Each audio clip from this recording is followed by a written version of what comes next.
കോതമംഗലം മാർത്തോമ ചെറിയ പള്ളി പെരുന്നാളിന് മുന്നോടിയായി സംഘാടക സമിതിയുടെ യോഗം കോതമംഗലം നഗരസഭയിൽ ചേർന്നു.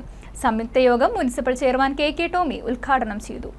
ആഗോള സർവമത തീർത്ഥാടന കേന്ദ്രമായ കോതമംഗലം മാർത്തോമ ചെറിയ പള്ളി പെരുന്നാൾ സെപ്റ്റംബർ 25 മുതലാണ് നടത്തുന്നത്.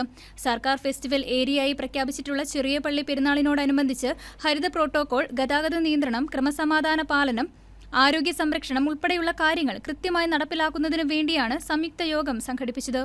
വിവിധ ഡിപ്പാർട്ട്മെന്റ് ഉദ്യോഗസ്ഥരുടെയും വ്യാപാരികളുടെയും ബസ് ഓണേഴ്സിന്റെയും വിവിധ ഹോസ്പിറ്റൽ മാനേജ്മെന്റിന്റെയും NSS ഉൾപ്പെടെയുള്ള സന്നദ്ധ സംഘടനയുടെയും സംയുക്ത യോഗം നഗരസഭയിൽ വെച്ചാണ് നടന്നത്. വൈസ് ചെയർപേഴ്സൺ സിന്ധു ഗണേഷിന്റെ അധ്യക്ഷതയിൽ കൂടിയ യോഗം ചെയർമാൻ കെ ടോമി ഉദ്ഘാടനം ചെയ്തു. നമ്മുടെ പെരുന്നാളിന് ശേഷം നമ്മുടെ ടൗണിലൊരു പകർച്ചവ്യാധി പടർന്നു പിടിക്കാത്ത രീതിയിൽ നമ്മൾ എല്ലാവരും നമുക്ക് ഓരോരുത്തർക്കും ചുമതലയുണ്ട്. കഴിഞ്ഞ വർഷം പണിയിൽ നിന്നും ക്ലാസ് എല്ലാം കൊടുത്തുകൊണ്ട്